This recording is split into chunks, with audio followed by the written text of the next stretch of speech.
I took my late husband's camera to be developed. The photographer, a family friend, stopped me and said, "Don't show these photos to anyone else." Curious, I asked, "Why?" He handed me a sealed envelope. "Look at the last photo he took. Don't forget to subscribe to the channel and comment where you're watching from." The camera sat on my kitchen table for 3 months before I found the courage to touch it.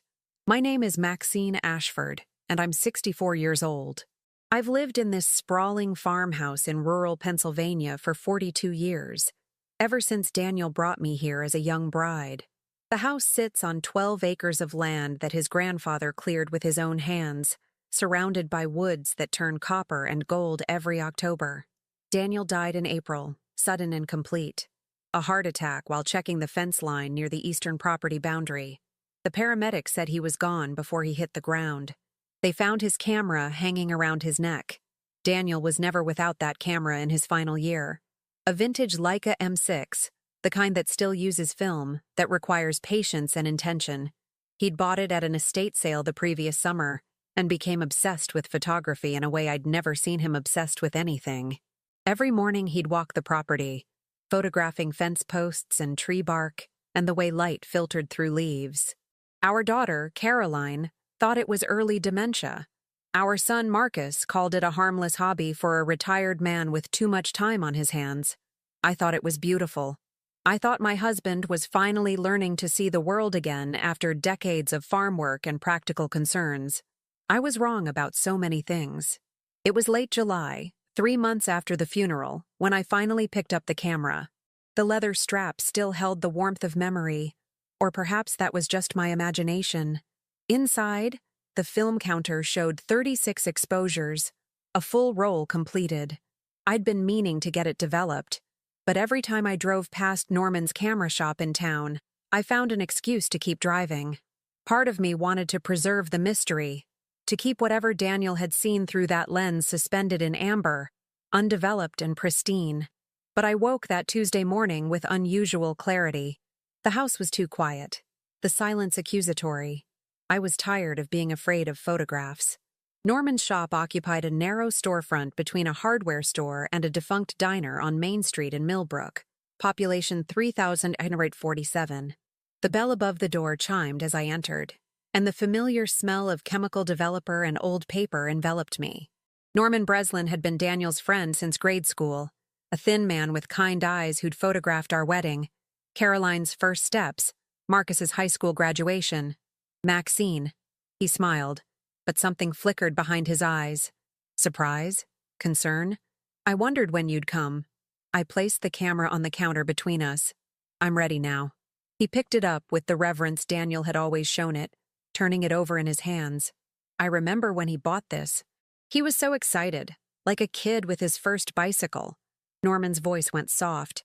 He came in here twice a week to buy film, to talk about aperture and shutter speed. Said photography was teaching him to pay attention to what he'd been missing. I know. I swallowed against the tightness in my throat. "Can you develop the roll?" I'd like to see what he was looking at those last days. Norman's hands stilled on the camera. "Of course. Give me an hour." I spent that hour in the small park across the street, watching children play on swings while their mothers checked phones on benches. The July heat was oppressive, humid in the way that makes the air feel solid. I thought about Daniel walking our property in the early morning cool, that camera against his chest like a talisman. What had he been documenting so carefully? What had he seen that required such devotion to capturing? When I returned to the shop, Norman was waiting at the counter. His expression stopped me 3 steps from the door. "Maxine." His voice was different. "Careful. Come in. Lock the door behind you." "Lock the door?" I glanced at the street behind me. "Norman, what? Please." I'd known this man for 4 decades. I'd never heard that tone in his voice, taut as wire, threaded with something like fear. I turned the lock. He gestured me to the back of the shop, past the displays of camera equipment and framed local landscapes, into his small development room. The space smelled sharply of chemicals. A clothesline stretched across one wall, holding 36 black and white photographs clipped with wooden pins. "I developed them myself," Norman said quietly. "Didn't let my assistant see them. Maxine, these are... Daniel was documenting something. The first photographs seemed innocent enough. The barn at dawn, its weathered boards casting long shadows. The maple tree in our front yard, branches spread like reaching arms. The stone wall that marked our property's northern edge, each rock placed by Daniel's grandfather's hands. But as I moved along the line, the photographs changed. They became focused, intentional, aimed at specific details. The rusted padlock on the old storage shed at the back of our property, the one Daniel said we'd never opened in 20 years because we'd lost the key. Close-up shots of fresh tire tracks in the mud near the creek that ran through our eastern woods. A photograph taken from behind a tree, showing a black SUV parked at the edge of our property line, its license plate deliberately captured in sharp focus. My hands began to shake. "There's more," Norman said. He moved to the end of the line, to the final photograph. This was the last picture he took. The camera's internal date stamp puts it at 6:47 a.m. on April 18th.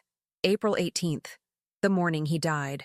The photograph showed the eastern fence line, the same stretch where they'd found his body. But Daniel hadn't been photographing the fence. He'd turned the camera toward the woods beyond our property, using the long lens I'd forgotten was in his camera bag. The image showed two men standing in a small clearing just past our boundary. They were deep in conversation, close together, intense. One was young, late 20s maybe, wearing a dark jacket despite the spring warmth. The other was older, distinguished, his silver hair catching the morning light. I recognized the older man immediately. "That's Leonard Vance," I whispered. Norman nodded grimly.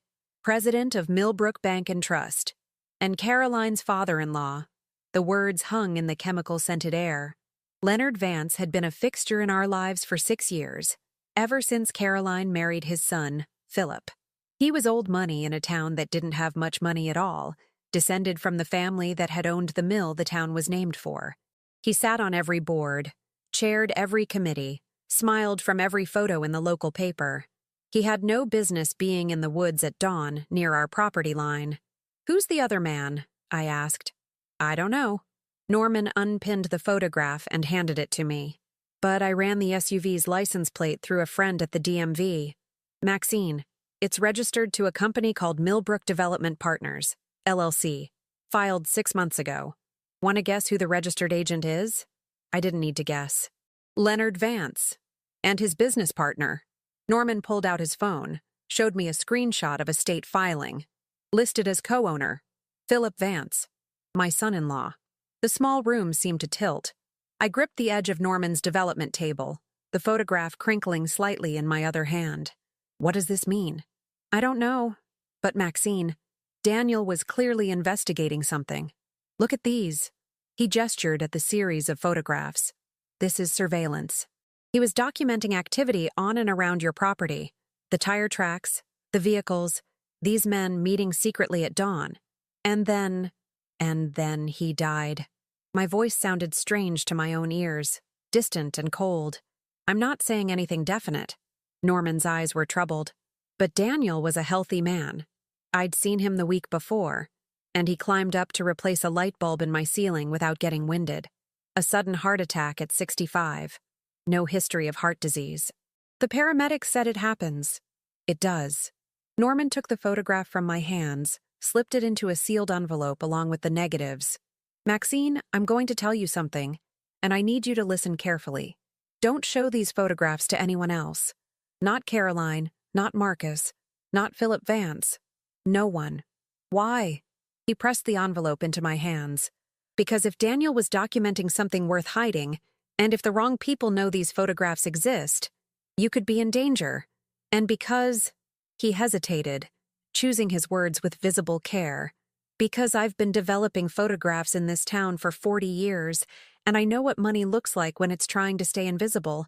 Whatever Daniel stumbled onto, it's connected to Leonard Vance, which means it's connected to serious money and serious influence in this town. You think Philip knows something. I think your son-in-law is business partners with his father in a development company nobody's heard of. And I think they were meeting secretly on property adjacent to yours at dawn. I think Daniel photographed something he wasn't supposed to see." Norman's hand closed over mine. the envelope between our palms. And I think you need to be very, very careful who you trust. I drove home with the envelope on the passenger seat, my mind spinning. The familiar road seemed strange now, full of shadows. I kept checking the rearview mirror, looking for black SUVs, seeing threats in every vehicle that drove too close.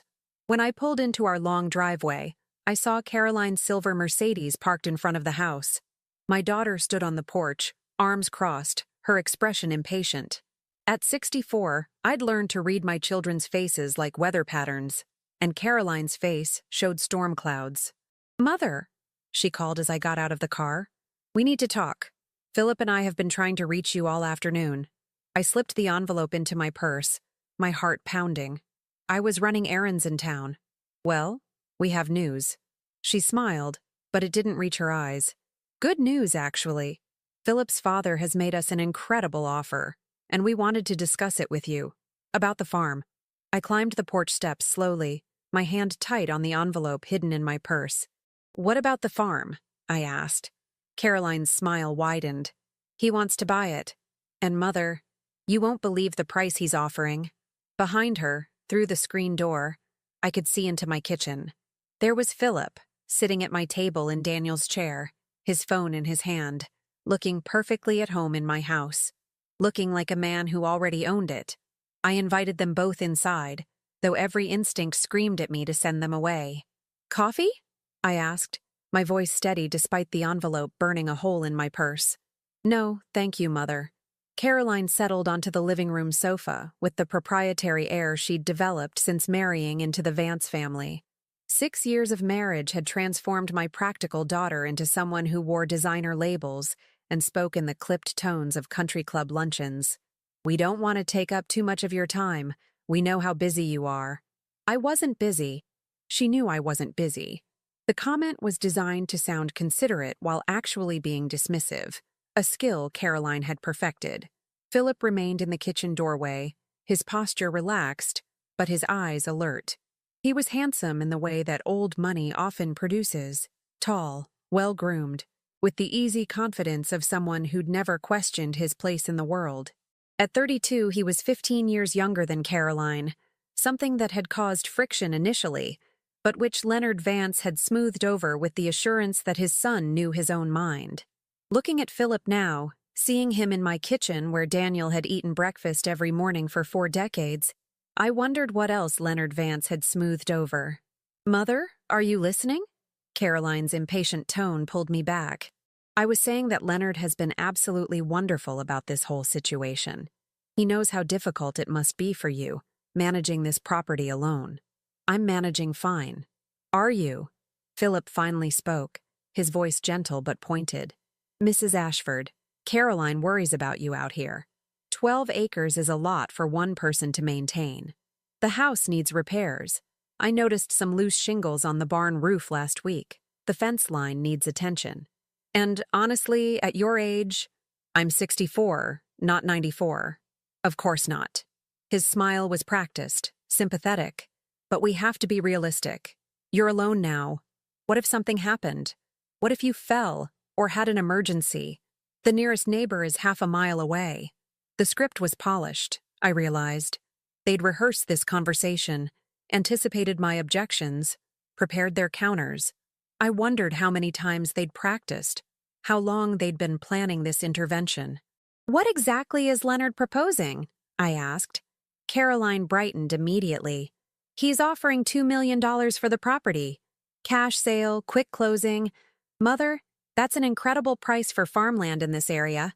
You could buy a lovely condo in town, be close to shopping and medical care, have a nest egg for your retirement." "This is my retirement.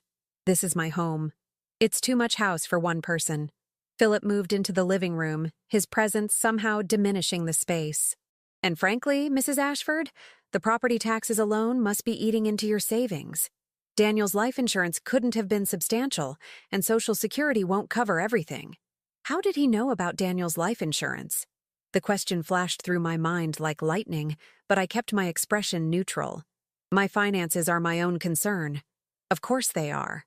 Caroline reached over and patted my hand, the gesture infantilizing. But we care about you, Mother. We want what's best for you. And honestly, $2 million is more than generous. The property's assessed value is barely half that. Then why would Leonard pay double? The question hung in the air. Caroline and Philip exchanged a glance, a silent communication that lasted only a second but spoke volumes. Because family takes care of family, Philip said smoothly. Leonard considers you family, Mrs. Ashford. He knows this place has sentimental value, and he wants to honor that by making an offer that truly reflects what it means to you. How thoughtful. I stood, forcing them to look up at me. I'll need time to think about it. Of course. Philip stood as well, and suddenly I was reminded of how tall he was, how he loomed. But I should mention that the offer is time-sensitive. Leonard has other investment opportunities he's considering, and he'd need an answer by the end of the week. 4 days. They were giving me 4 days to decide whether to sell my home of 42 years. Why the rush? I asked. There's no rush, exactly. Caroline's smile was strained now. It's just that Leonard's business moves quickly. You understand. I didn't understand. Or rather, I understood perfectly. They wanted me out before I discovered whatever Daniel had been documenting. Before I asked too many questions about why Leonard Vance needed my property so desperately that he'd pay double its value. I'll call you with my decision, I said, moving toward the door in clear dismissal. Caroline kissed my cheek on the way out, her perfume cloying. Think carefully, Mother. This is really a wonderful opportunity. Don't let stubbornness make you miss out on something that could change your life. Philip paused at the threshold, turning back. Mrs. Ashford, I hope you know we're only thinking of your well-being. Daniel would want you to be safe and comfortable. I'm sure if he were here, he'd encourage you to accept the offer. The presumption of it, claiming to know what my husband of 4 decades would want, nearly broke my composure, but I simply smiled and closed the door. Through the window, I watched them walk to Caroline's Mercedes. They didn't leave immediately. Instead, they sat in the car for several minutes, clearly arguing about something. Caroline's hands gestured emphatically while Philip remained still, his face turned toward my house. Finally, they pulled away, gravel crunching under expensive tires. I locked every door and window in the house before I allowed myself to open the envelope. The photographs spread across my kitchen table told a story I didn't want to believe. I arranged them chronologically, following Daniel's investigation through images. He'd been systematic, patient, documenting over weeks or maybe months. The early photos showed vehicle traffic at odd hours, tire tracks photographed at dawn, still fresh. Then came the SUV, captured from multiple angles on different days, always parked in the same spot near the eastern woods. The photos of the storage shed showed something I'd missed before. Fresh scratches around the old padlock, bright metal showing through rust. Someone had been opening it, despite our supposed lack of a key. I pulled on my coat and grabbed a flashlight, though it was only 4 in the afternoon. The shed sat at the back of our property, a small structure Daniel's grandfather had built for storing tools. We'd replaced it years ago with a larger barn, and the old shed had been abandoned, slowly being reclaimed by ivy and decay. The walk there took 10 minutes, following a path that had once been worn smooth but was now overgrown with weeds. I should have paid more attention, should have walked the property regularly, but after Daniel died, I'd stayed close to the house, afraid of the memories that lurked in familiar places. The shed was exactly as Daniel had photographed it. Weathered wood, a rusted padlock, ivy climbing the walls. But when I looked closely, I saw what his camera had captured. The scratches around the padlock were new, recent. And when I pulled on the door, testing it, the lock clicked open in my hand. It hadn't been locked at all. Someone had simply closed it to appear locked, but the mechanism wasn't engaged. My heart hammered as I pulled the door open. The interior was dark despite the afternoon sun, the single small window too dirty and ivy-covered to let in much light. I clicked on my flashlight. The shed was empty. Almost empty. Where there should have been cobwebs and dust and the accumulated debris of abandonment, there was swept concrete floor and relatively clean walls. Someone had been using this space regularly. But for what? I was about to leave when my flashlight caught something in the corner, a glint of metal. I crossed the small space and knelt down. Tucked behind a loose board was a small plastic bag, carefully sealed. Inside were a set of keys on a plain ring and a folded piece of paper. My hands shook as I opened the bag and unfolded the paper. Daniel's handwriting. The familiar scrawl that had written me love notes for 42 years, now writing something else entirely. Maggie, if you're reading this, it means something happened to me. I'm not being paranoid. They've seen me watching. The young one, Vance's son-in-law, need to confirm, confronted me last week, asked what I was doing near the property line, claimed his father owned the adjacent land and I was trespassing, but I've checked the property records. Vance bought it 3 months ago through that LLC. Why hide it? Why lie about ownership? The keys are to deposit Box 247 at County Savings Bank in Harrisburg. I've been documenting everything there. The bank is an hour away. I didn't want them finding it at Millbrook Bank. Vance owns it. Trust Norman. Don't trust... The note ended there, cut off mid-sentence. Don't trust who? Caroline? Marcus? Philip? All of them? I pocketed the keys and the note, my mind racing. Daniel had known he was in danger. He'd been confronted, threatened perhaps, and he'd prepared for the possibility that something might happen to him. A safety deposit box in Harrisburg meant evidence, documentation, something concrete enough that he'd hidden it an hour away. The sound of a vehicle engine made me freeze. I clicked off my flashlight and moved to the shed's dirty window. Through the ivy and grime, I could see a black SUV driving slowly along my property line, following the edge of the woods. The same SUV from Daniel's photographs. They were watching the property, watching me. I waited until the vehicle passed, then slipped out of the shed and made my way back to the house using the tree line for cover, moving from shadow to shadow like some kind of elderly spy. The absurdity of it would have made me laugh under different circumstances. But my husband had died investigating these people, and I'd just been offered $2 million to disappear. Nothing about this was funny. Back in the house, I called Marcus. My son answered on the third ring, his voice distracted. "Mom, I'm in the middle of something.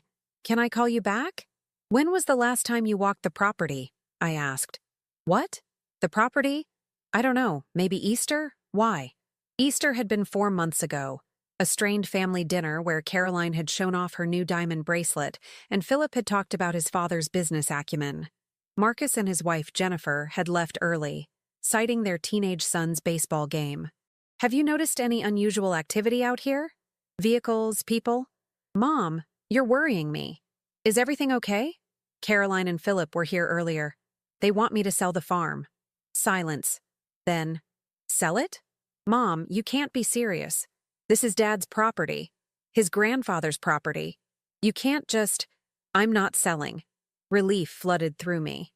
At least Marcus was on my side. "But they're pressuring me. Leonard Vance is offering $2 million. Marcus whistled low. $2 million? For 12 acres? Mom, that's insane. The property's not worth half that." "I know. That's what concerns me. Look, I'll come by this weekend. We'll talk about this. But Mom, don't make any decisions without talking to me first, okay? Promise me." I promised and we hung up. But even as I made dinner, soup from a can, toast I barely tasted, I wondered if I could trust even Marcus. He was my son, yes, but he was also struggling financially. His construction business barely breaking even. $2 million would solve a lot of problems if I died and he inherited. God, when had I become so suspicious of my own children? The answer was simple. When my husband's photographs revealed that my family had been lying to me. I was loading my bowl into the dishwasher when I heard it, the distinct sound of footsteps on my front porch.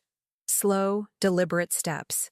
Someone was walking around my house, testing windows perhaps, checking doors. I grabbed my phone, finger hovering over 911. But what would I tell them? That someone was walking on my porch? That I was paranoid because of some photographs? That I suspected my son-in-law might have something to do with my husband's death? The footsteps stopped at the front door. I held my breath, watching the doorknob. It turned slowly, testing the lock. Then a piece of paper slid under the door, white against the dark hardwood. The footsteps retreated. A car engine started, distant, and drove away. I stood frozen for a full minute before I crossed the room and picked up the paper. Block letters, written in black marker. Stop asking questions. Take the offer. Leave while you still can. I didn't sleep that night. Every sound in the old house seemed amplified. The settling of floorboards, the whisper of wind through eaves, the distant cry of an owl. I sat at the kitchen table with Daniel's photographs spread before me, and the threatening note weighted down by my coffee mug, trying to piece together what my husband had discovered that was worth killing for. Because that's what this was, wasn't it? Murder dressed up as natural causes. At dawn, I made my decision. I would drive to Harrisburg, open that safety deposit box, and find out exactly what Daniel had documented. But first, I needed insurance. If something happened to me, someone needed to know the truth. I spent an hour writing everything down, every detail about the photographs, the shed, the keys, the threatening note. I made copies of Daniel's note and sealed everything in an envelope addressed to Norman Breslin. Then, I drove into town before the morning traffic started, dropped the envelope in Norman's mail slot with a note telling him not to open it unless something happened to me, and headed for the highway. Harrisburg was an hour east, and I spent the drive checking my rearview mirror compulsively. No black SUVs followed me, but that didn't mean I wasn't being watched. These people had money and influence. Leonard Vance probably had connections I couldn't even imagine.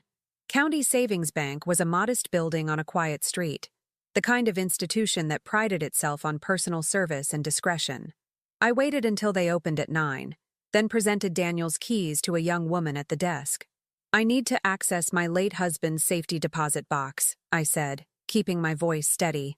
"Box 247. She checked her computer, her expression professionally neutral. "I'll need to see identification and the death certificate."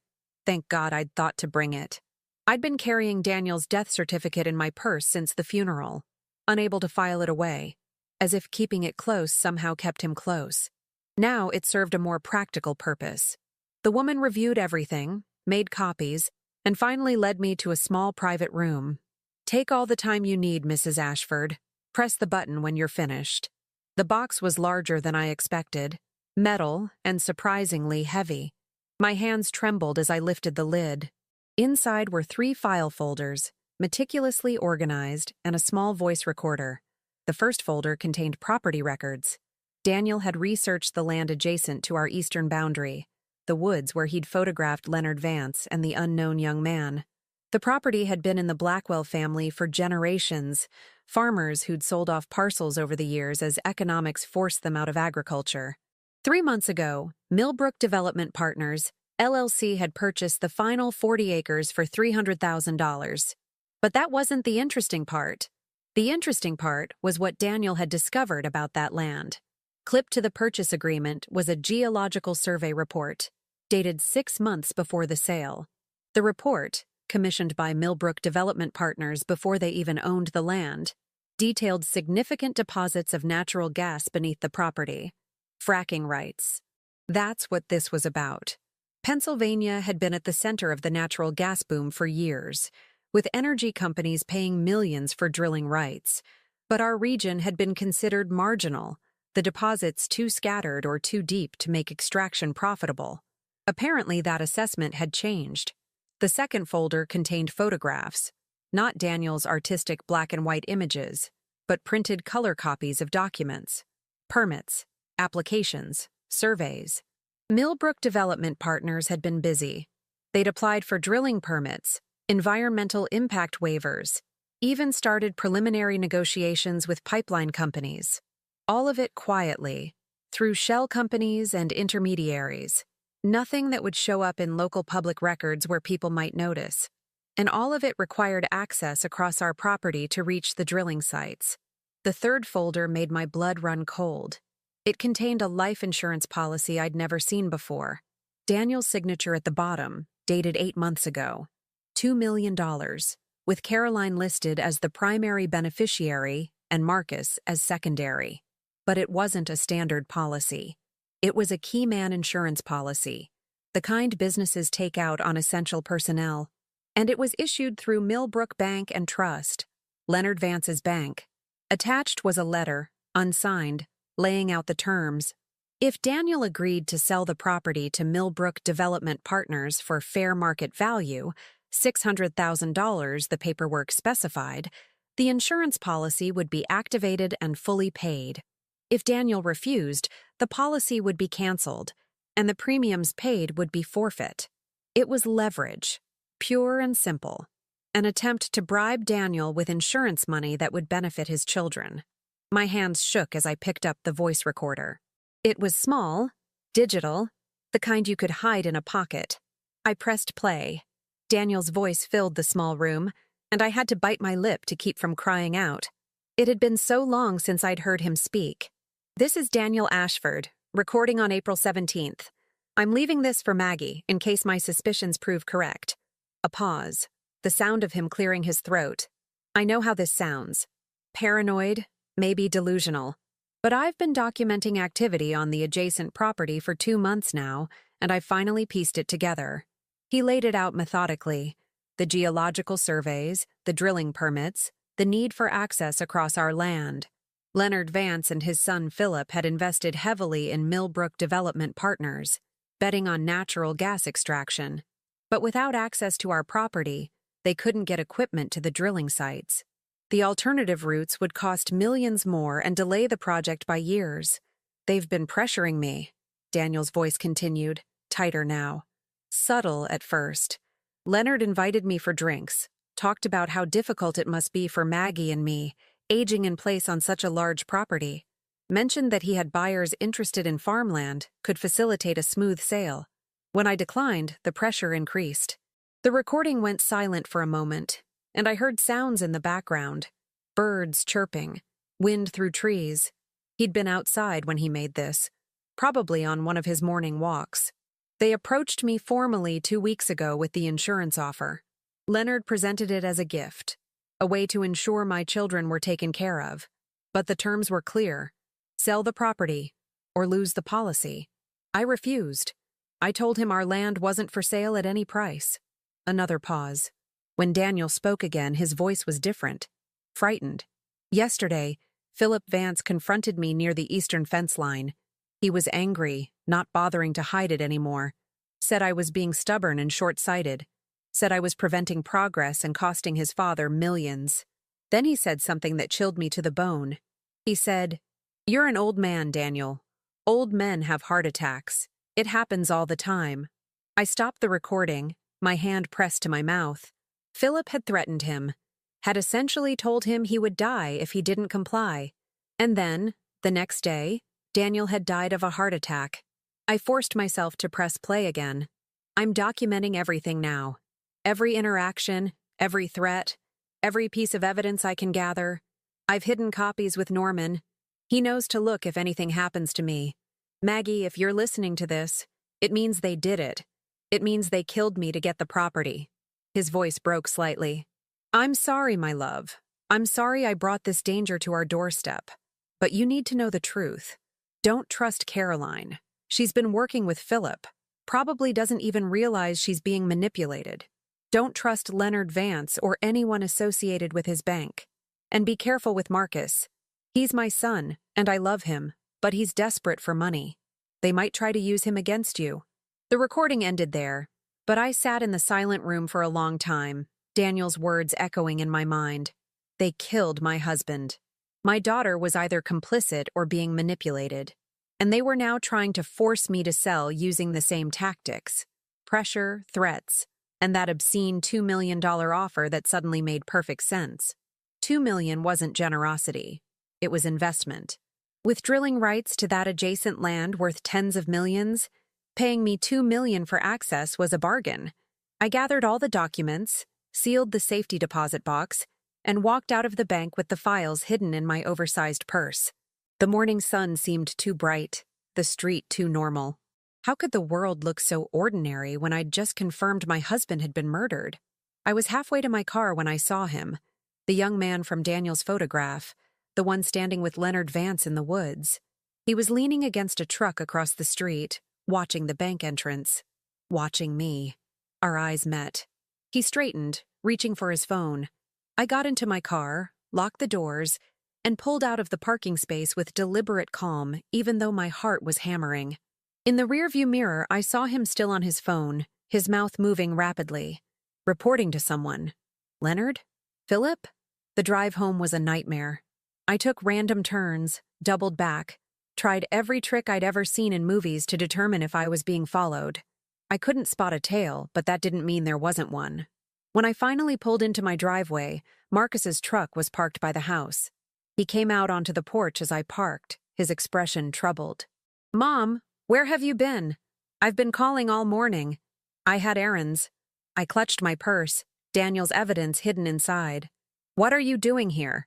I thought you were coming this weekend. Jennifer and I need to talk to you." He gestured behind him, and I saw my daughter-in-law standing in my doorway, her arms crossed. "About the offer. Mom, Caroline called us last night. She's concerned you're not thinking clearly about this." "Not thinking clearly?"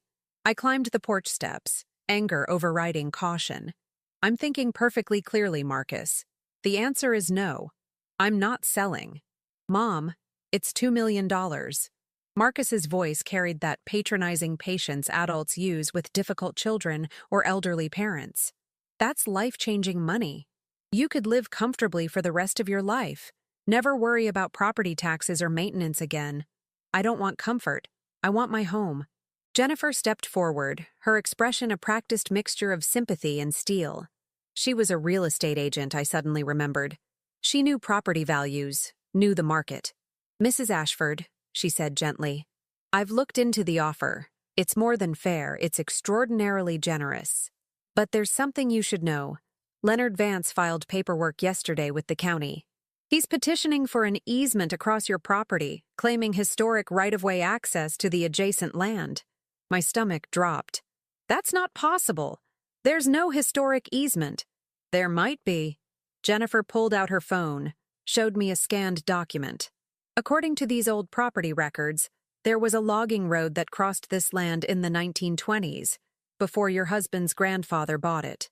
Leonard is arguing that road established permanent access rights. If the county agrees, he can use your property whether you sell or not. And you won't see a penny." It was legal maneuvering, an end run around my refusal to sell. Even if they couldn't prove the easement existed, the legal battle could take years and cost more money than I had.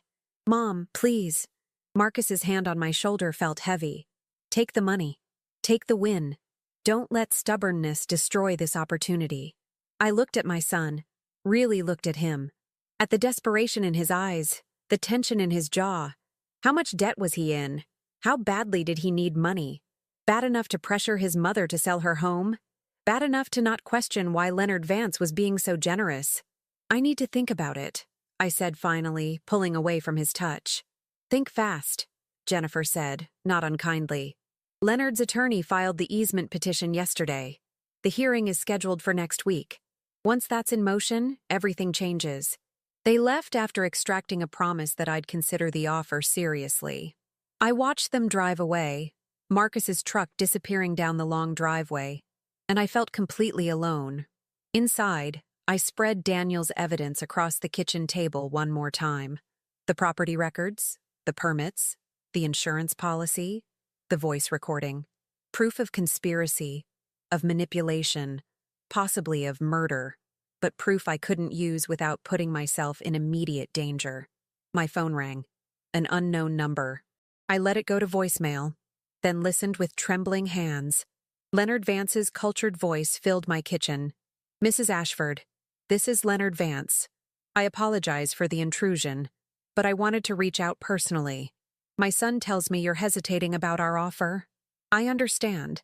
This is your home, your husband's legacy. But Maxine, may I call you Maxine? I want you to understand something. Daniel and I spoke several times before his unfortunate passing. He expressed concerns about leaving you alone on such a large property. He wanted to ensure you'd be taken care of. This offer is my way of honoring his wishes." A pause. And when he spoke again, his voice was different, harder. "I'd hate to see you lose everything because of pride.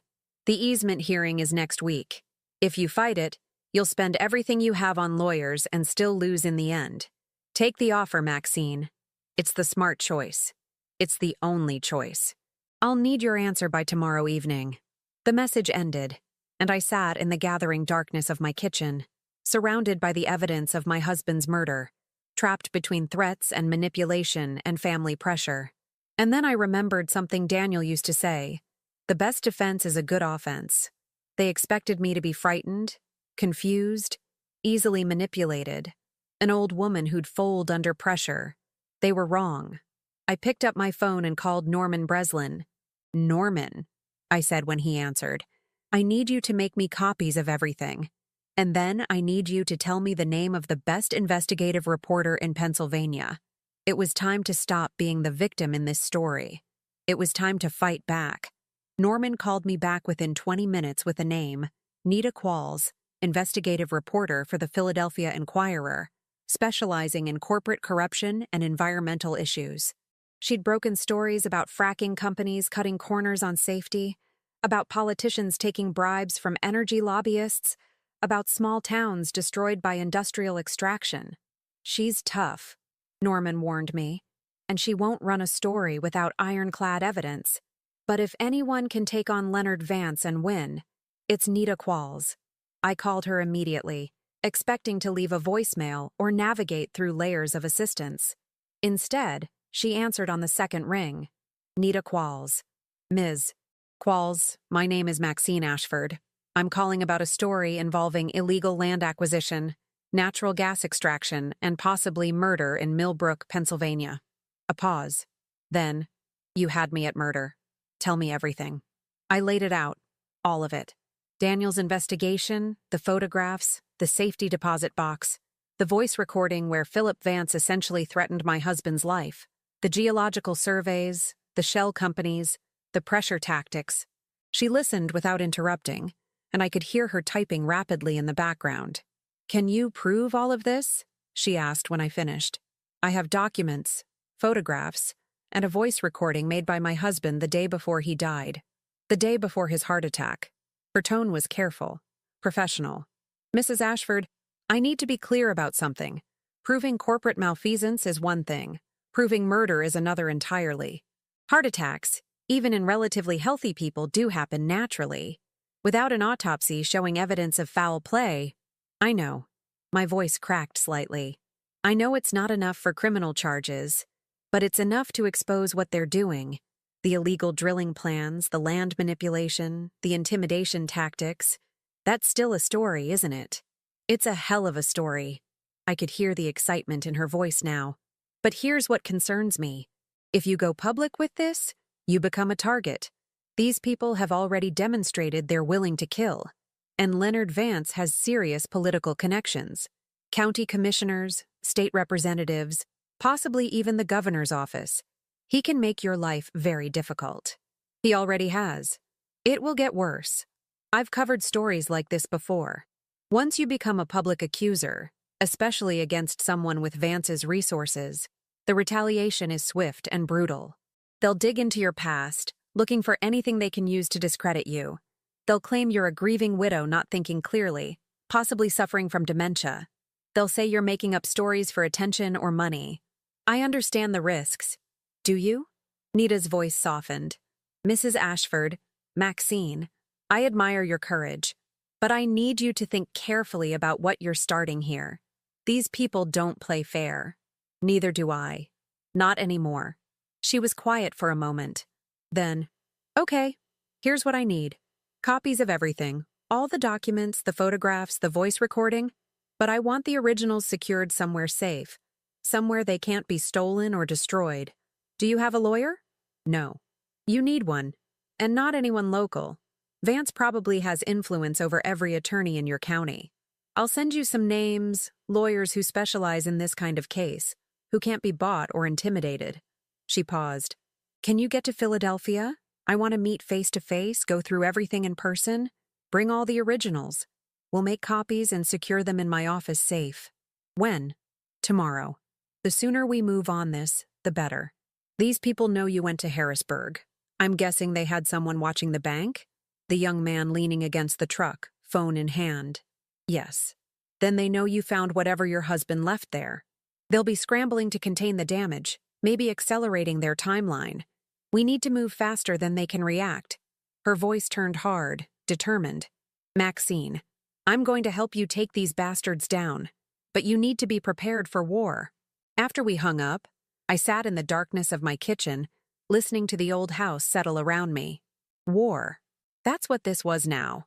And I was a 64-year-old widow facing off against millionaires, politicians, and possibly murderers. But I had something they didn't expect: Daniel's meticulous documentation and nothing left to lose.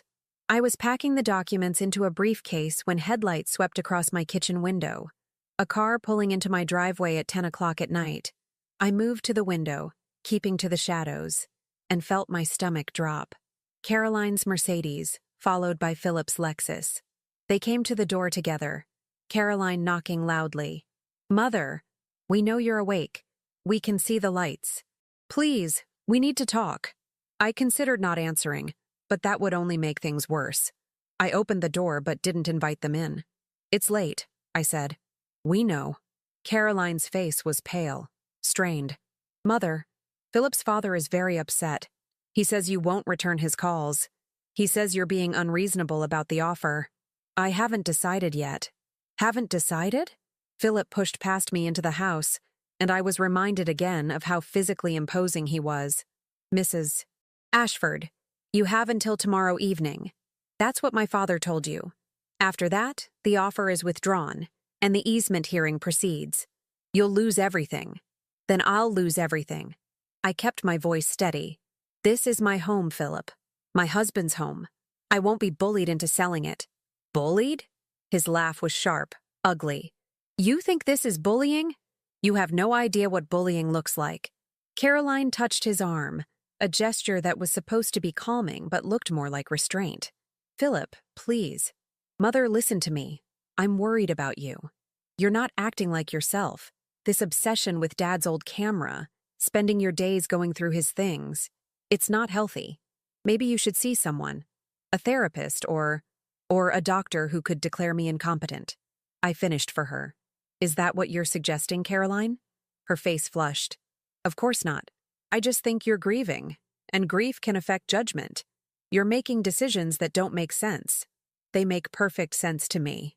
Philip moved closer, and I instinctively stepped back. "Where were you this morning? We've been trying to reach you all day." "I don't answer to you." "You went to Harrisburg." It wasn't a question. "To County Savings Bank." "Why?" The young man at the bank had reported back, just as I'd suspected. They knew I'd found Daniel's safety deposit box, which meant they were panicking. "Good. That's my business," I said.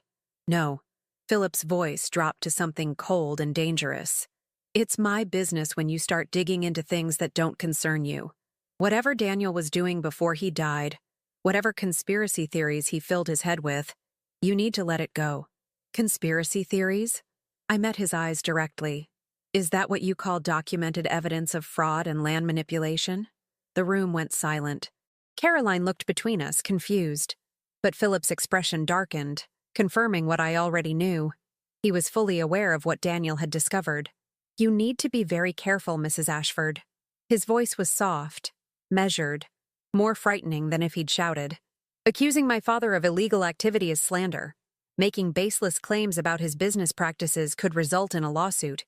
And given your current mental state, a grieving widow, possibly suffering from depression or worse, no one would take your accusations seriously. They'd just see a sad old woman making up stories. Get out of my house." "Mother," Caroline started, but I cut her off. "You too, Caroline. Both of you leave. Now." Philip didn't move. "You have until tomorrow evening. Sign the papers, take the money, and walk away. If you don't, the consequences will be severe. And I'm not just talking about the easement hearing. Are you threatening me? I'm stating facts." He moved toward the door, pausing beside me. Up close, I could smell his expensive cologne, see the cold calculation in his eyes. Daniel made the wrong choice. He chose stubbornness over sense, and look what happened. Don't make the same mistake. After they left, I stood in my entryway, shaking. The threat had been clear, barely veiled. They'd killed Daniel, and they were willing to kill me. I called 911. The dispatcher answered immediately. 911, what's your emergency? This is Maxine Ashford, 1247 Meadowbrook Road. I've just been threatened in my own home. I need to file a report. The sheriff's deputy who responded was young, barely 30, with a name tag reading Collins. He took my statement politely, wrote everything down, but I could see the skepticism in his eyes. So your son-in-law threatened you, he repeated. In the context of a real estate transaction, he implied that what happened to my husband could happen to me. Did he say that explicitly? No, but, Mrs. Ashford, Deputy Collins closed his notebook. I understand you're under stress. Your husband's death, your family pressuring you about the property, that's a lot to deal with. But from what you've described, this sounds like a family disagreement about business.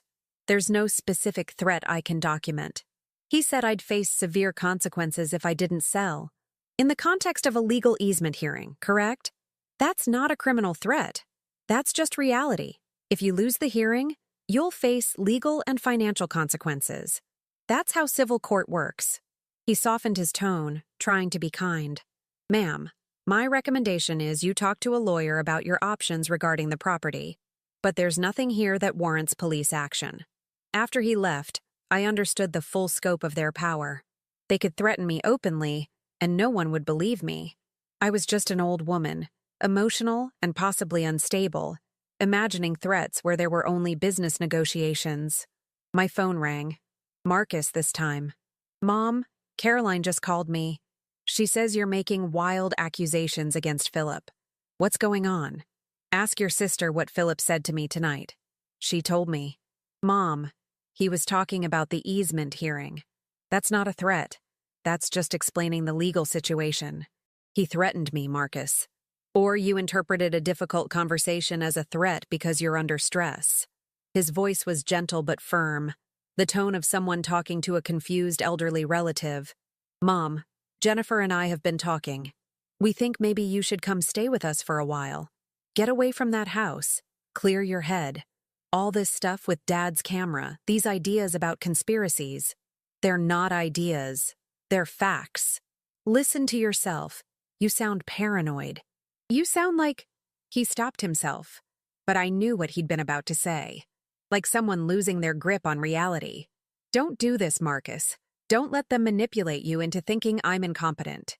No one's saying that. We're just worried. Look, I'm coming by tomorrow morning. We'll sit down, go through everything calmly. But Mom, you need to seriously consider accepting Leonard's offer. This situation is spiraling out of control.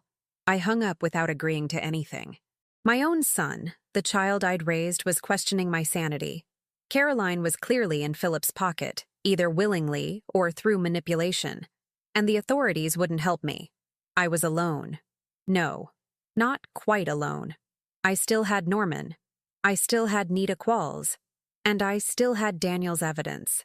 I worked through the night, making multiple copies of everything, storing them in different locations. One set went into a waterproof bag buried in the garden.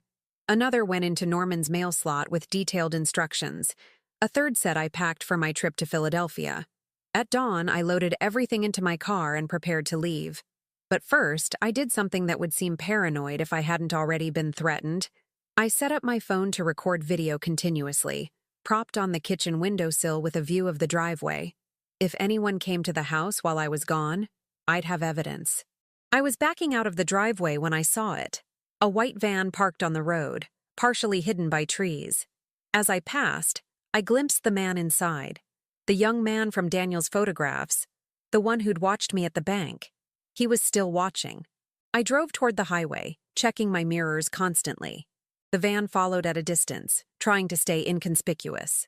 When I took the exit toward Philadelphia, it followed. When I pulled into a gas station, it waited down the road. They were tracking my every move. I called Nita Qualls. They're following me. White van, single occupant. I'm about 40 minutes from Philadelphia. Can you see the license plate?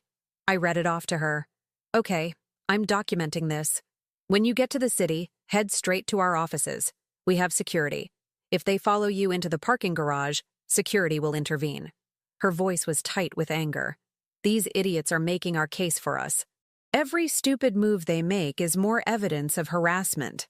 The drive to Philadelphia felt endless. The van maintained its distance, always 3 or 4 cars back, changing lanes when I changed lanes. Professional surveillance. By the time I pulled into the underground parking garage of the Enquirer building, my hands were cramping from gripping the steering wheel so tightly. The van didn't follow me in, too obvious, but I saw it circle the block as I walked toward the elevator. Nita Qualls met me in the lobby. She was younger than I expected, maybe 40, with sharp eyes and an air of coiled intensity. She shook my hand firmly. "Maxine Ashford, you've had quite a morning. They're watching me." "I know. We got it on the security cameras. White van circling the block. I've already called my contact at the Philadelphia PD. They're going to run the plates, see who owns the vehicle." She gestured toward the elevators. "Come on. Let's get you somewhere safe and go through everything you've got." We spent 4 hours in her office, going through every document, every photograph, listening to Daniel's voice recording multiple times. Nita took notes, asked pointed questions, made phone calls to sources checking facts. She was thorough, relentless, the kind of reporter who didn't miss details. "This is solid," she said finally. "The paper trail on the shell company, the geological surveys, the timeline of when Vance bought the adjacent property, it all checks out. And your husband's recording, God." She shook her head. "That's damning. Philip Vance essentially threatening him the day before he dies. But it's not proof of murder. No, but it's enough to raise serious questions. And everything else. The fraudulent insurance policy, the intimidation tactics, the illegal drilling permits. That's enough for criminal investigation." She leaned forward. "Here's what I'm proposing. I write this story carefully, focusing first on the corporate fraud and environmental violations. That's provable, actionable. The murder suspicion, I treat it as an open question. Family seeks answers about sudden death amid business dispute. We don't make accusations we can't prove, but we present the timeline and let readers draw their own conclusions. When can you publish? I need 2 more days to verify sources and run everything past our legal team. But Maxine, once this story drops, everything changes. It'll be front-page news. The state attorney general will have to investigate. The EPA will probably get involved, and Leonard Vance will be fighting for his reputation and possibly his freedom." "Good. But here's what concerns me." Nita pulled out her phone, showed me a text message. "While we've been in here, I've been getting messages from my editor. Apparently, Leonard Vance's attorney called the paper an hour ago. Preemptive strike. Claiming you're a mentally unstable widow making false accusations, threatening a lawsuit if we publish anything based on your claims." My chest tightened. "They work fast. They had this ready to go, which tells me they've been expecting you to reach out to media." Nita's expression was grim. "Maxine, they're going to come at you hard. Character assassination, probably medical records if they can get them, testimony from family members about your mental state." "My family." The words tasted bitter. "Yeah, I'm sorry, but you need to prepare for the possibility that Caroline and Marcus will testify against you. That they'll claim you've been acting irrationally since Daniel's death, that you're imagining conspiracies, that you need help." The room seemed to tilt. My own children, used as weapons against me. "Can they do that?" I asked. "Can they have me declared incompetent?" "They can try.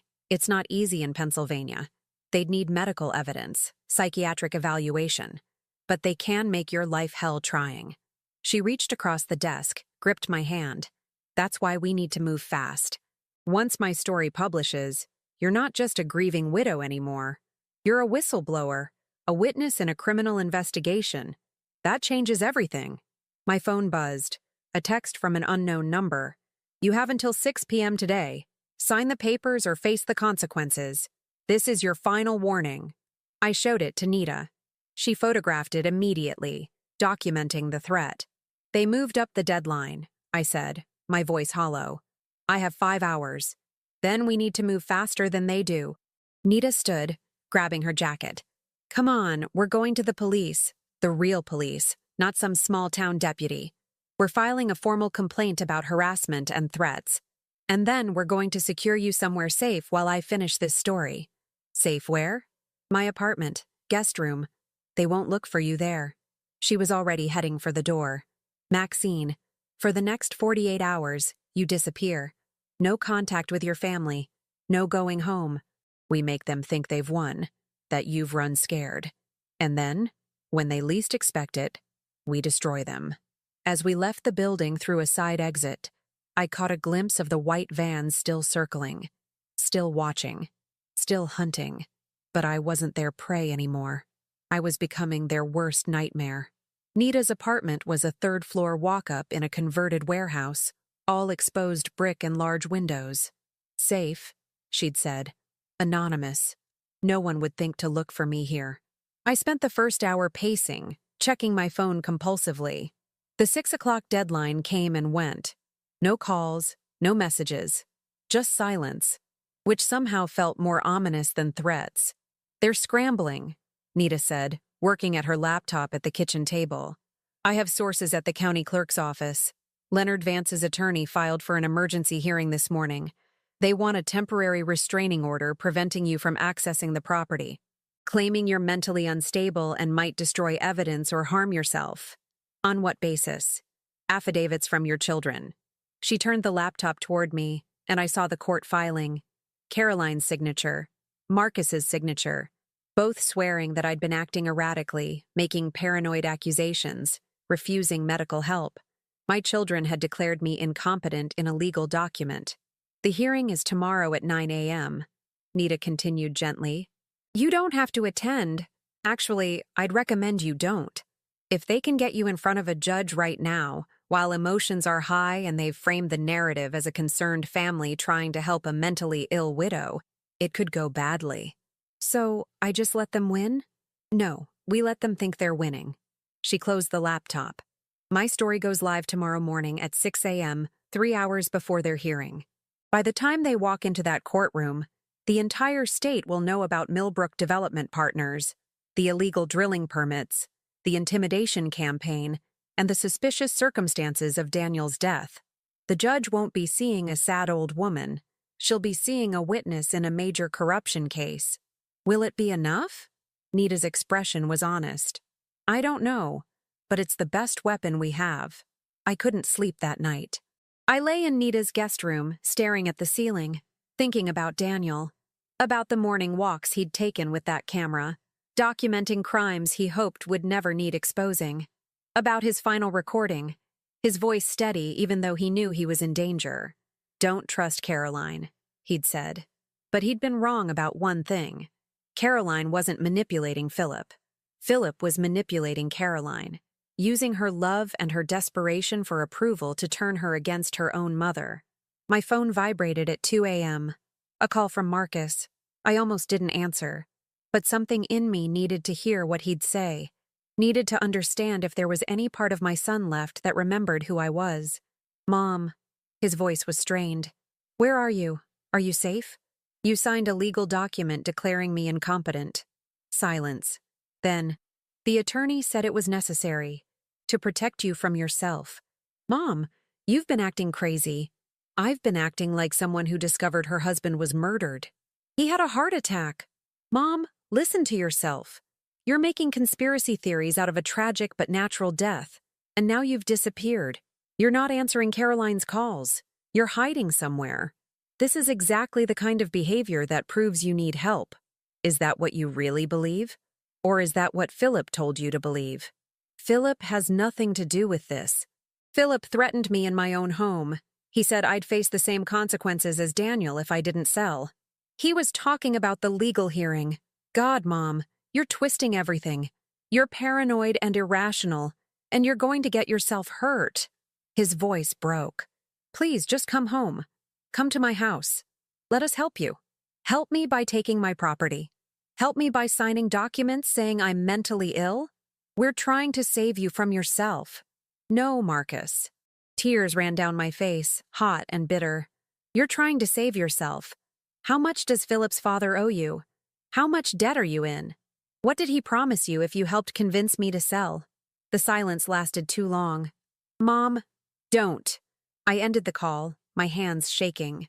At 5 a.m., I gave up on sleep and joined Nita in the kitchen. She was already dressed, 2 cups of coffee waiting. The story goes live in 1 hour, she said. My editor just approved the final draft. Front page above the fold. We're also running it on the website with all the supporting documents, the geological surveys, the photographs, excerpts from Daniel's recording. What happens next? Everything happens next. She slid a burner phone across the table. New phone, untraceable number. Give me your old one. I handed it over, watching as she removed the SIM card and dropped both pieces into a drawer. You're now Maxine Ashford, material witness in a criminal investigation. The Attorney General's office has been given an advance copy of the story. They'll be opening an official inquiry by noon. The EPA is sending investigators, and local law enforcement, corrupt or not, won't be able to ignore this. Leonard Vance will be in full damage control mode. He'll deny everything, call you a liar, call me a hack journalist with an agenda. His lawyers will threaten everyone, but the evidence speaks for itself. Nita's smile was sharp. I've been doing this for 15 years, Maxine. I know how to write a story they can't bury. At 6 a.m., we watched the story go live on the Enquirer's website. The headline was devastating. Drilling for dollars. How a Pennsylvania banking executive's secret company used threats, fraud, and possible murder to force land sales. Nita's prose was clean, factual, damning. She laid out the timeline meticulously. Leonard Vance's purchase of Millbrook Development Partners, the geological surveys showing natural gas deposits, the shell company tactics. She detailed the pressure campaign against Daniel, including excerpts from his voice recording. She documented the threats against me, the surveillance, the intimidation. And she ended with a question. Did Daniel Ashford die of natural causes, or was his death the ultimate act of corporate violence? My phone, the new one, rang at 6:15. Nita's editor. It's exploding, he said, his voice excited. 10,000 shares already. The state AG's office just issued a statement saying they're opening an immediate investigation. 3 other news outlets are asking for interviews with Mrs. Ashford. No interviews yet, Nita said firmly. Let the story breathe. Maxine needs to stay out of sight until we're sure she's safe. At 7 a.m., my old phone in Nita's drawer started buzzing continuously. Caroline. Marcus. Unknown numbers. The calls came every few seconds, relentless. They're panicking, Nita observed. Good. At 8 a.m., Nita's source at the courthouse called. The emergency hearing has been postponed indefinitely. Judge Reeves recused herself. Apparently, her husband does business with Leonard Vance's bank. They're scrambling to find an impartial judge, but every judge in the county has some connection to Vance. What does that mean for Maxine? Nita asked. It means she stays in control of her property for now. No restraining order, no competency evaluation. The court won't touch this with a 10-foot pole until the criminal investigation is resolved. I felt something loosen in my chest. Relief, maybe. Or vindication. At 9 a.m., the Attorney General held a press conference. I watched it live on Nita's laptop, this distinguished woman in a dark suit standing at a podium, looking severe and competent. We take allegations of corporate fraud and environmental crimes extremely seriously, she said. Based on evidence brought to our attention by the Philadelphia Inquirer, we are opening a full investigation into Millbrook Development Partners, LLC, and its principals. We will also be reviewing the circumstances surrounding the death of Daniel Ashford. If these allegations prove true, those responsible will face the full consequences of the law. Nita squeezed my shoulder. You did it. You actually did it. But I didn't feel victorious.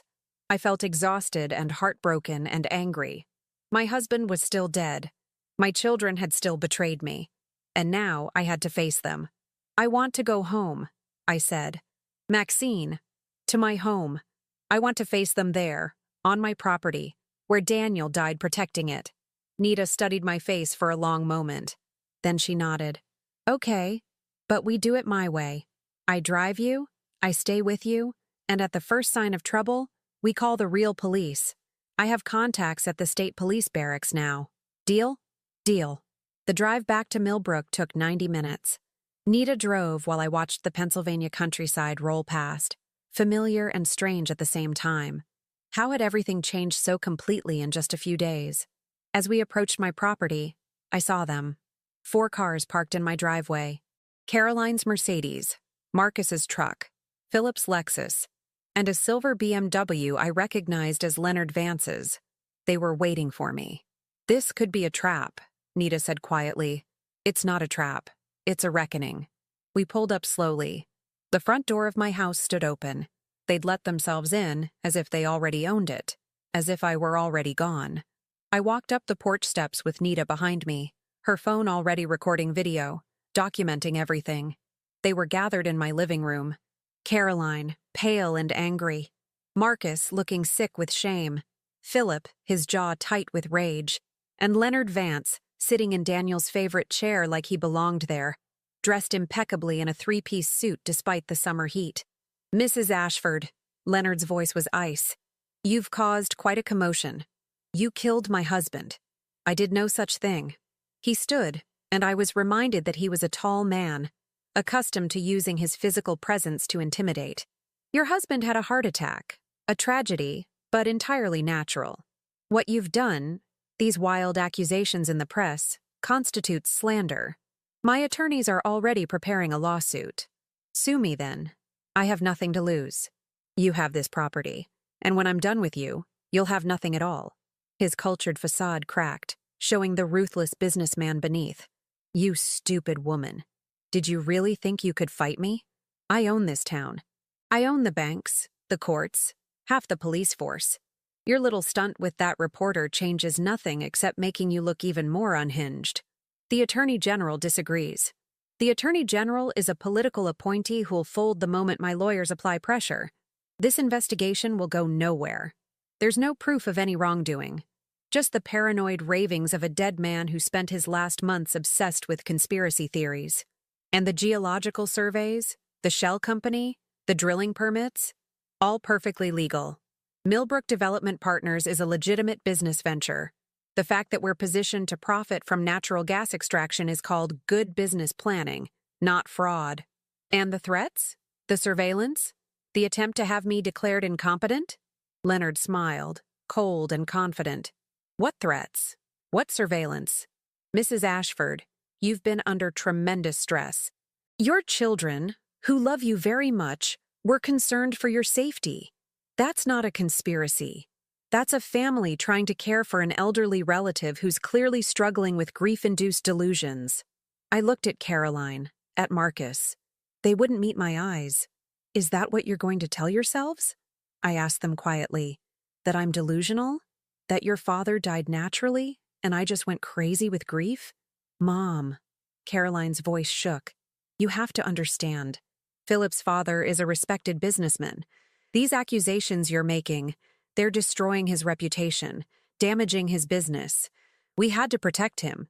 You had to protect him, not me. Not your father's memory. Him. He's family." Caroline's voice rose. "Philip is my husband. Leonard is my father-in-law. What did you expect me to do? I expected you to believe me. I expected you to care more about the truth than about money and social status." Marcus finally spoke, his voice hollow. "Mom, we do care. But you're asking us to believe that Dad was murdered, that Philip's father is some kind of criminal. That's insane." "Is it?" I pulled out a folder from my bag. One final copy of Daniel's evidence I'd kept separate. "Then explain this." I spread the photographs across my coffee table. The images of Leonard and the unknown man meeting secretly. The surveillance photos of the SUV. The close-ups of the shed's tampered lock. Explain why your father was documenting secret meetings on our property. Explain why he made a voice recording the day before he died saying he'd been threatened. Explain why Philip told him, quote, "Old men have heart attacks. It happens all the time." Philip moved fast, lunging for the photographs. But Nita was faster, her phone already capturing his aggressive movement. "Touch those documents and I'm filing assault charges," she said calmly. "I'm Nita Qualls, Philadelphia Inquirer. Everything happening in this room is being recorded and documented." Philip froze, his face contorted with rage. "You brought a reporter into a private family meeting?" "This isn't a family meeting," I said. "This is you trying to intimidate me one last time. But I'm not intimidated anymore." Leonard's laugh was ugly. "You should be. Because here's what's going to happen, Maxine. My attorneys will destroy that story, point by point. We'll prove that your husband was suffering from early dementia. I have medical experts ready to testify. We'll demonstrate that you've been mentally unstable since his death, and we'll tie you up in lawsuits for the rest of your life. You'll spend every penny you have on legal fees and you'll still lose. Maybe. Or maybe the state police will find what I found. Something flickered in Leonard's eyes. Fear, quickly masked. What are you talking about? The shed. Daniel documented someone using our old storage shed. I found it unlocked, cleaned out, recently used. The state police are getting a warrant to search it properly, to check for fingerprints, DNA evidence, to find out what you were storing there. I was bluffing partly. I'd told Nita about the shed, and she'd reported it in the story, but I had no idea if the police would actually investigate it. But Leonard didn't know that. His composure cracked. There's nothing in that shed. It's been abandoned for years. Then you have nothing to worry about. The room went silent. In that moment, watching Leonard Vance's carefully constructed facade crumble, watching Philip realize their plan was unraveling, I understood something crucial. They were bullies. Sophisticated, wealthy bullies, but bullies nonetheless. And like all bullies, they were fundamentally cowards. They'd counted on me being weak, being afraid, being easy to manipulate. They'd been wrong. Get out of my house, I said quietly. You can't, Philip started. I can. This is my property. You're trespassing. Leave now, or I'll have you arrested. I looked at Caroline, at Marcus. All of you. Leonard straightened his suit jacket, his expression hardening back into its usual mask of superiority. This isn't over. Yes, it is. You just don't know it yet. He walked to the door, Philip following. At the threshold, Leonard turned back. Your husband should have taken the deal. He'd still be alive if he had. The admission hung in the air, shocking in its casual cruelty. Nita's phone captured every word. Did you just confess to murder? Nita asked, her voice deadly calm. Leonard's face went white as he realized what he'd said. That was a figure of speech. I know exactly what you meant. Nita was already typing on her phone. And so will the Attorney General when I send her this recording. They left quickly after that, Philip practically dragging his father out. Caroline hesitated at the door, turning back to look at me with something like regret. Mom, I'm sorry. I thought... Go, Caroline. I just wanted Philip to be happy. I wanted to fit into his family. You didn't think I was worth protecting. You chose them over me. Now live with that choice. She left crying, and I felt nothing but emptiness. Marcus stayed. He stood in the middle of my living room, looking lost. Mom, you owe me $20,000, I said. The money I loaned you when your business was failing. I want it back. Immediately. I don't have it. You know I don't have it. Then you'll sign a promissory note with interest. Nita, you're a witness. Mom, please. I made a mistake. I was desperate. Leonard said if I convinced you to sell, he'd forgive all my business debts. He said I could start fresh. And you believed him. I wanted to believe him. Marcus's voice broke. I'm sorry. I'm so sorry. But please don't shut me out. You're my mother. And Daniel was your father. But that didn't stop you from betraying both of us. I turned away from him, looking out the window at the property Daniel had died protecting, the land his grandfather had cleared with his own hands, the home we'd built together over 42 years. It was mine now, truly mine, paid for in blood and betrayal and hard-won truth. I want you to leave, I said quietly. Both of you. Caroline was already gone. Marcus lingered a moment longer, then walked out. I stood alone in my living room, Nita respectfully silent behind me, and felt the full weight of what I'd lost and what I'd won. My family was destroyed. My children had chosen money over loyalty, status over truth. But my home was safe. My husband's death would be investigated, and Leonard Vance would finally face consequences for his crimes. It was a bitter victory, but it was victory nonetheless. 3 months later, I stood at my kitchen window watching the first snow of December dust the fields. The farm looked peaceful under its white blanket, the way it had looked every winter for 42 years. But everything was different now. The investigation had moved with surprising speed once the Attorney General's office got involved. Leonard Vance's casual admission, captured on Nita's recording, had been enough to trigger a criminal inquiry into Daniel's death. The county medical examiner exhumed Daniel's body for a proper autopsy. What they found changed everything. Traces of a substance in his tissue, something that mimicked a heart attack but left markers if you knew what to look for. Digoxin, the ME said. A heart medication that in the wrong dose causes cardiac arrest. Nearly undetectable unless you're specifically testing for it. Someone had poisoned my husband. The investigation expanded rapidly after that. Search warrants for Leonard's bank, for Millbrook Development Partners files, for Philip's home and office. What they uncovered was a pattern of fraud spanning years, falsified loan applications, environmental violations, bribes to county officials. Leonard Vance had built his empire on corruption, and now it was collapsing around him. In November, they arrested Philip Vance first. The young man from Daniel's photographs, whose name turned out to be Kyle Henderson, had been Philip's college roommate and now his business partner. Facing 20 years for conspiracy to commit murder, Kyle had accepted a plea deal and testified against both Philip and Leonard. Kyle had been the one to poison Daniel's morning coffee, slipping the digoxin into his thermos while Daniel was distracted photographing the fence line. Philip had ordered it, with Leonard's knowledge and approval. They'd made it look natural, confident that no one would question the death of a 65-year-old man with no history of heart disease. They'd been right to be confident. Without Daniel's photographs, without his meticulous documentation, without his voice recording, they would have gotten away with murder. Philip was arrested at his law office, led out in handcuffs while news cameras filmed everything. Leonard tried to flee to a country with no extradition treaty but was apprehended at the airport. The mighty Leonard Vance, president of Millbrook Bank and Trust, descendant of founding families, led away by federal marshals. The local paper ran the photo on the front page.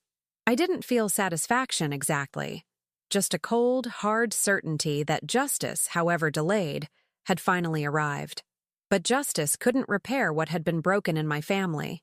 Caroline filed for divorce within a week of Philip's arrest. She'd known nothing about the murder. The investigators confirmed that much.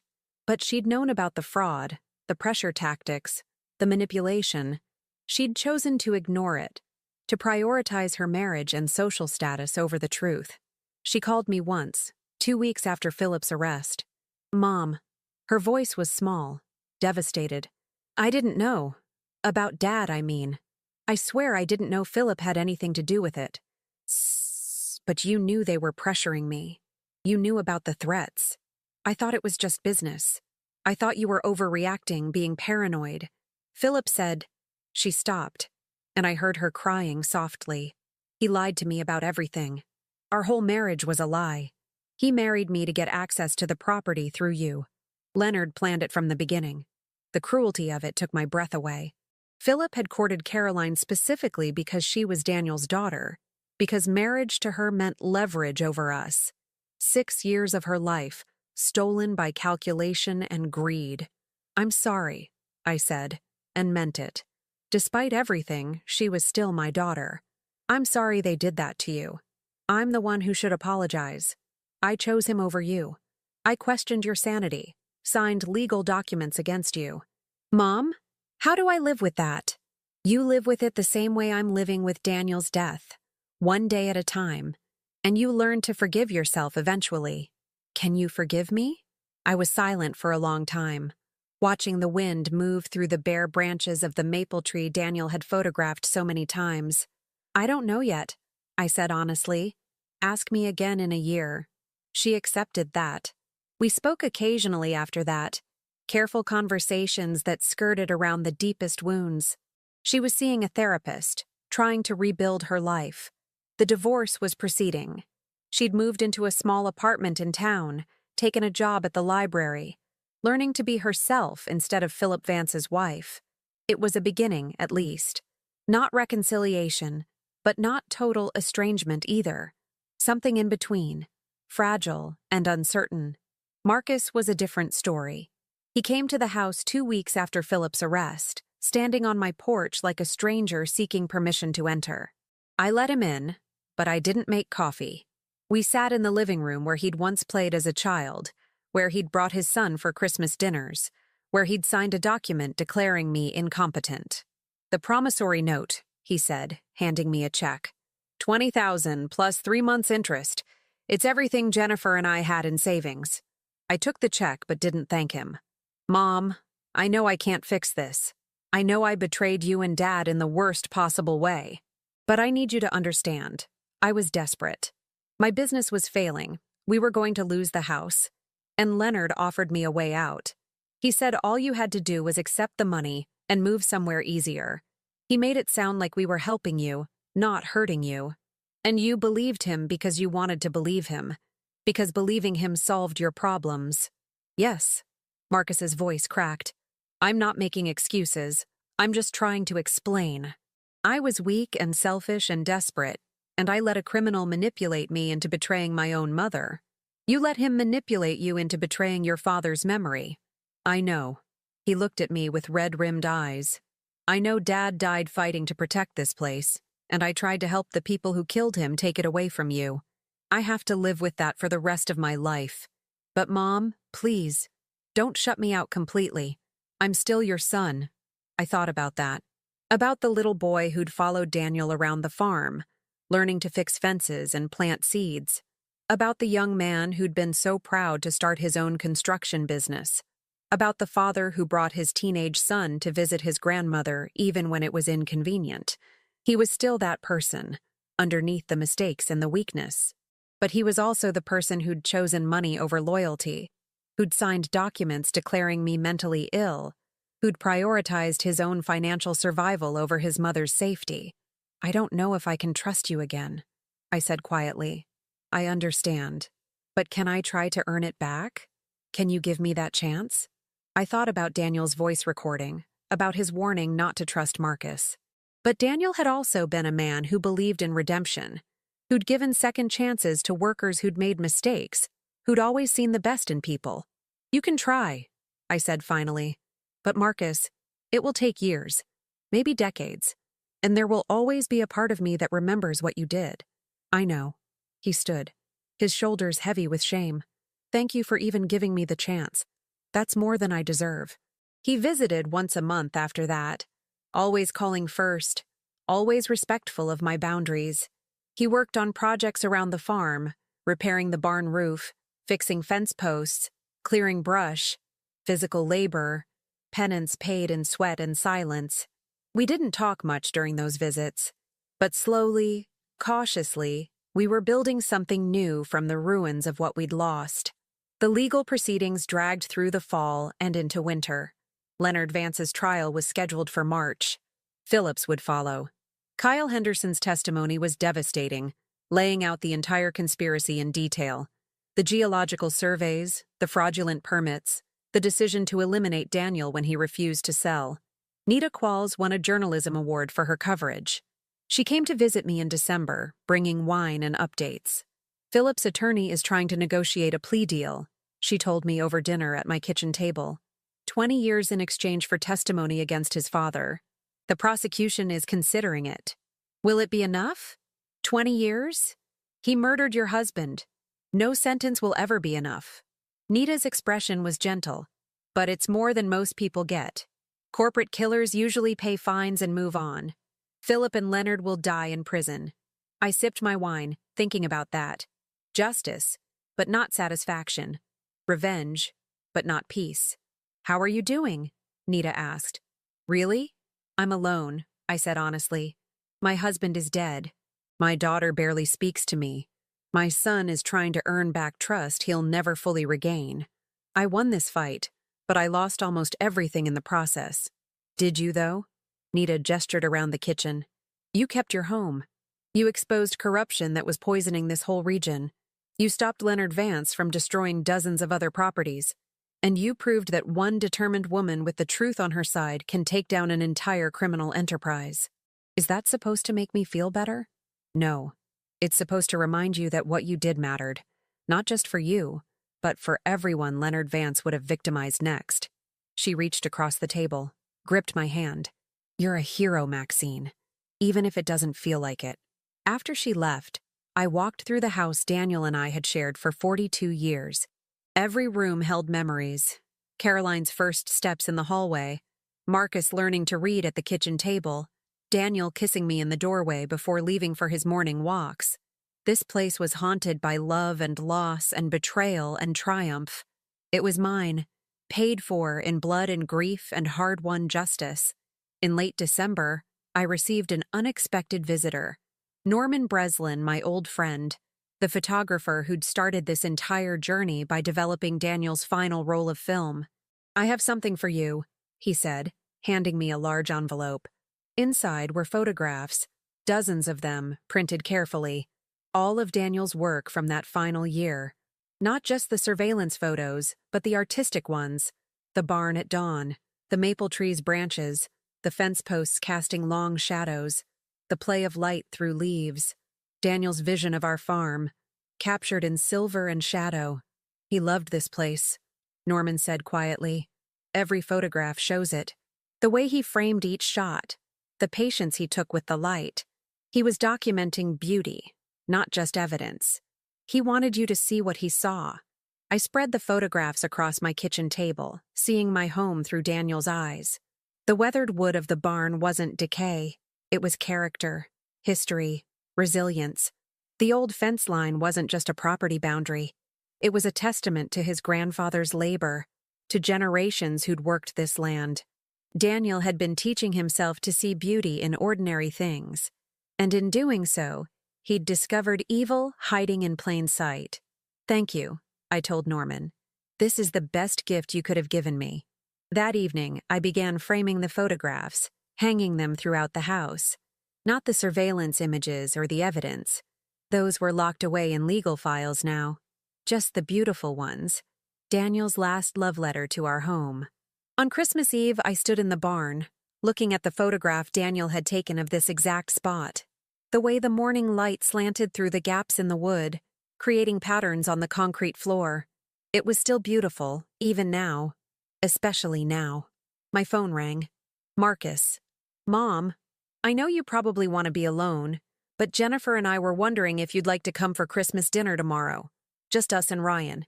No pressure, no expectations, but we'd like you to be there." I thought about it. About the long years ahead.